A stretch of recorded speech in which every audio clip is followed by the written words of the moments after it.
So as the title of this video suggests, I've decided to start a different kind of series. One that looks at the ingenuity of people from different countries around making their own homemade firearms. Starting this series off, I'll be focusing on Canada.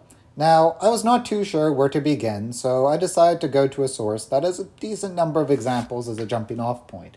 Now, something that is a bit of a misconception for some people is that they think you are required to have a 3D printer to make a homemade firearm, which that's a load of BS. Homemade firearms have been around since, well, the start of firearms pretty much, so it shouldn't be surprising that homemade firearms were made before 3D printers came out, and there are a number of examples to point to. Back in 2017, there was a seizure of homemade Mac 11s that got seized. However, I think the most prominent non-3D printed homemade firearm seizure in Canada happened in 2014, when they found an entire factory dedicating to making Tech 9s in a little city called Montreal. Since then, from what I was able to research, there's never been quite as dedicated homemade firearms manufacturing operation in Canada. However, this might get you thinking that you need special tools to make homemade firearms. That assertion would be incorrect. It takes very little to make a very basic homemade firearm. Like, we're talking 5 parts and some very, very basic tools to make an incredibly simple one. Now, I could keep showing you examples of homemade guns in Canada, but by and large, that wouldn't be too exciting. You can do that for yourself, as largely homemade firearms in Canada are from organized crime or some kind of criminal element.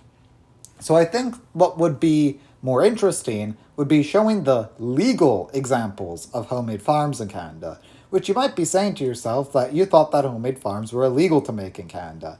Well, for the most part, you would be correct. However, the law has some interesting exceptions, such as a channel that highlights this very well, at least, is The Woodland Escape. Shout out to that guy, who has made his own flintlock long guns before. In fact, if you live in Canada and you are 18 years of age or older, you can go out today and buy a flintlock long gun.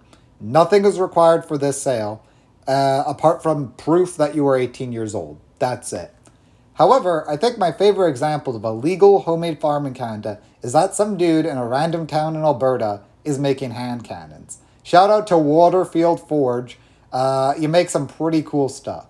Also, I guess I should say that prior to the firearms manufacturing laws changing in Canada, you could make any firearm you were licensed to own. So interestingly enough, one of the older 3D printed firearm designs comes from Canada, which is pretty interesting to think about what could have been if the laws weren't changed. Oh well.